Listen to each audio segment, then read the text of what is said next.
Welcome to the Mortgage Podcast, where we give tactics, strategies, and inspiration to get you to 10 plus loans per month. We talk a lot about how to make a ton of money in mortgage while also being happy and thriving in your personal life. If you want to be a mortgage millionaire, you're in the right place.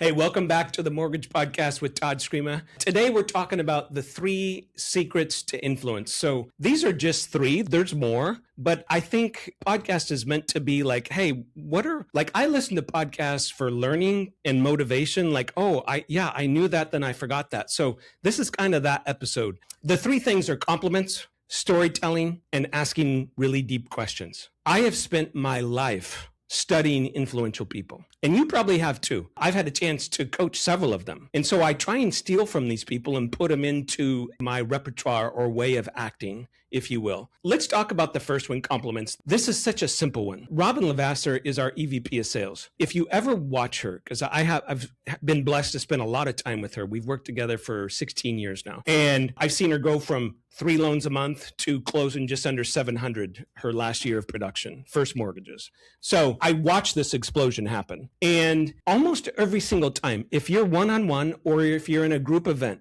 when she walks up to you, yes, she does the firm handshake and looks you in the eyes. She does a lot of little things, but almost every single time she will pay you a compliment or someone in the group a compliment. So think about the psychology of that for a second. Let's say she walks up to a group of 4 people and she pays one of them a compliment. That person feels really good. Naturally, the other three now want praise from her. That's how we act as humans. So it's a simple thing that's ingenious. And so compliments, to me, this is something you got to get in the habit of doing. A lot of times I weave in compliments throughout when I'm talking to someone. This morning I had a coaching client. He did 27 million year to date, but yet he's talking to me like he sucks. And actually, he does great in production. And I told him that. I said, bud, you know how many loan officers would trade place to be on track to close 50 million this year? About 99% of loan officers. So you're not kind of good, you're really good. Like your numbers show it. And then, he puffed up and all that. Now, that also gave me the right later on in the conversation when I discovered that his total net worth in cash was 100 grand. I said, bud, you really got to buckle down on this one. Like you've been doing this 23 years.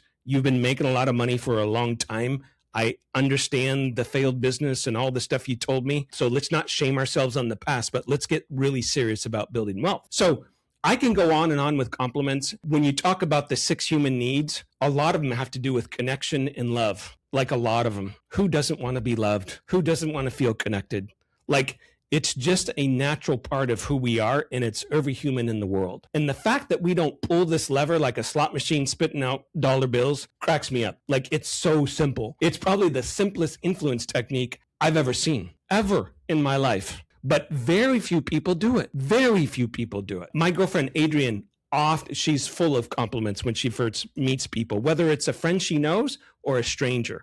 Almost always. That's a habit she got into. And so people are automatically leaning in. They're automatically like, tell me more about myself, how great I am. And it sounds embarrassing to say that out loud, but we all want love and attention. All of us. There's not a human on the planet that doesn't. Okay. So compliments is a very simple one. Storytelling. This is one that Rene Rodriguez in our industry has really made famous.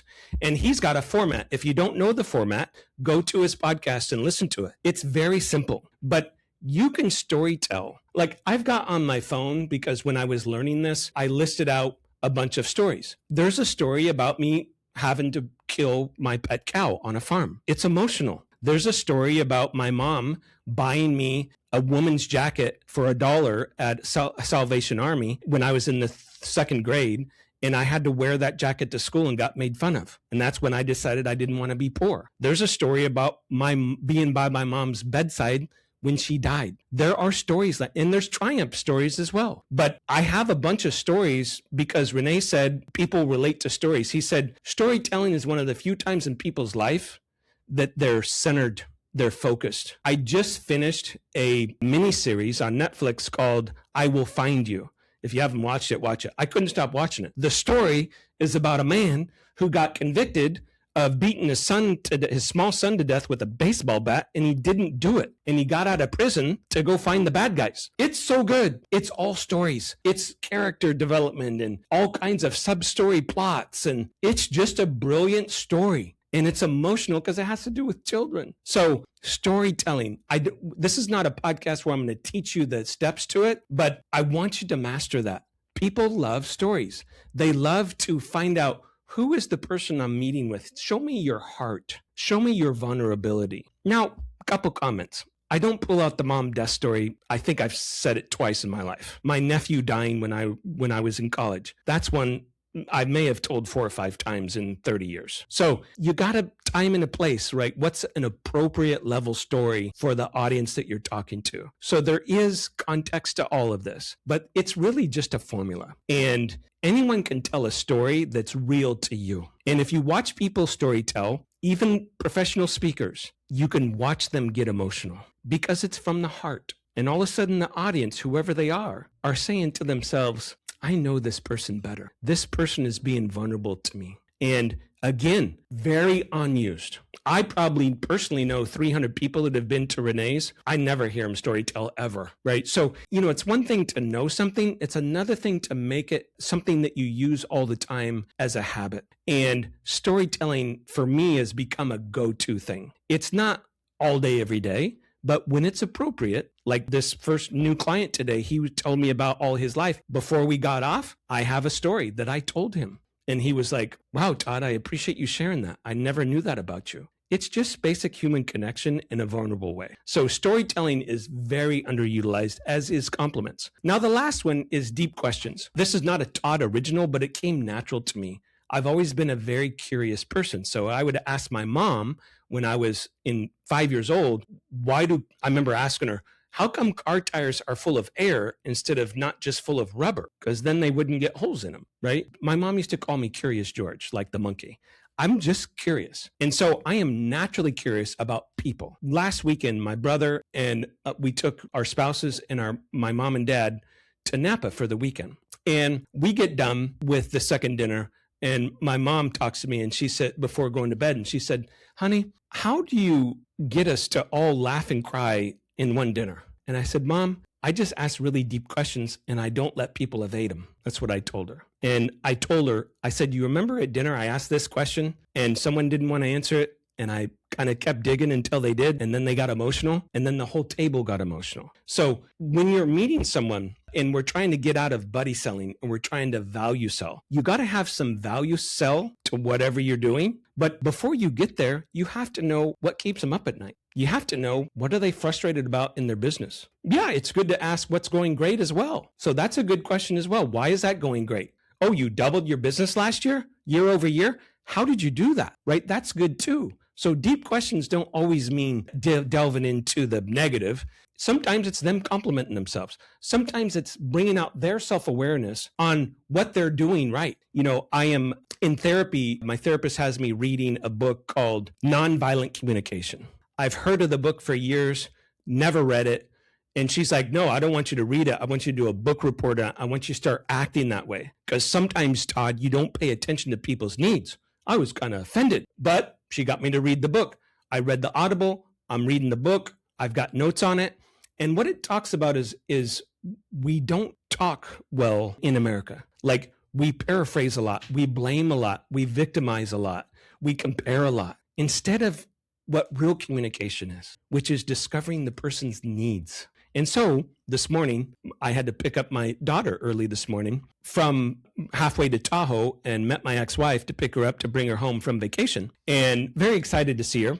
It was early in the morning and we're driving home and I'm trying to use my new stuff, right, that this book is teaching me. And so I said, honey, I kept it very simple. She's 16 and doesn't like to talk a lot about emotional things. And I said, hey, honey, I'm really working on how to be a better father. I think you and I squabble too much, and that's not the kind of relationship that I prefer. And I wonder what's 1 or 2 things that you really want or need from me that maybe you haven't told me or I haven't asked. And at first she said, nothing, Dad, it's fine. Typical 16-year-old, right?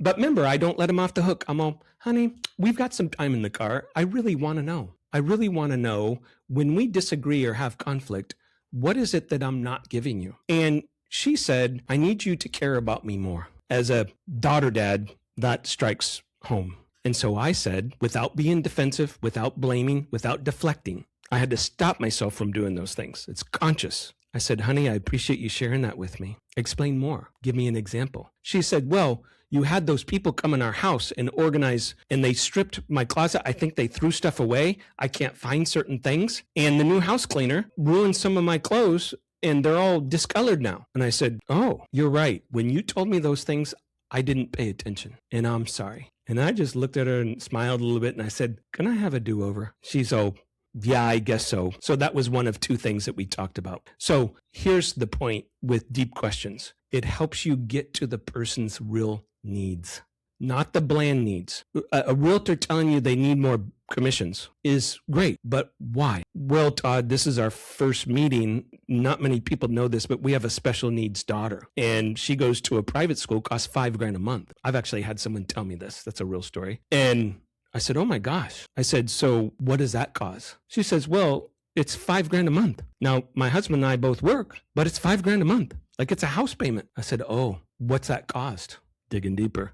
Todd, we're in our mid-40s. We don't have hardly a dime to our name because sending her to those schools is more important than our net worth. And I just looked at her. I said, great decision. Now let's find out how we can make another 10 or 12 grand a month so that you can afford that $5,000 a month. And she's all in. So I can't tell you enough, the deep questions and learning how to play those out and really get to the person's needs is an influence technique. And I don't like that word technique, but they do start out that way until they become habit and natural. It's magical. So if someone walked up to me on the street and said, I need to learn how to be more influential so I can get more of what I want, I would say these three things. Learn to sincerely compliment people, learn to tell at least a few stories when it's appropriate, and really get good at asking deep questions of yourself and others so that we can really find out what does that client want and need? What do they really need? What is behind the superficial answers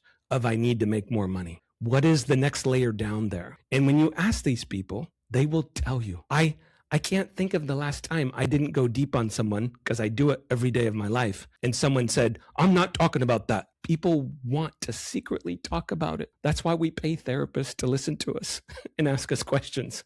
That's why our spouse is so important to us, because we talk about the deepest, darkest things that we don't want other people to know. So those three things will help you be more influential and will allow you in turn to get to your goals of 10 plus loans a month. That's the whole secret. So I hope you enjoyed this. Please share it with someone that is in sales. It would mean the world to me. That's how this stuff spreads. I don't run ads or anything like that. I just put out organic content that I think can really help people get to that next level for themselves. Have a beautiful day.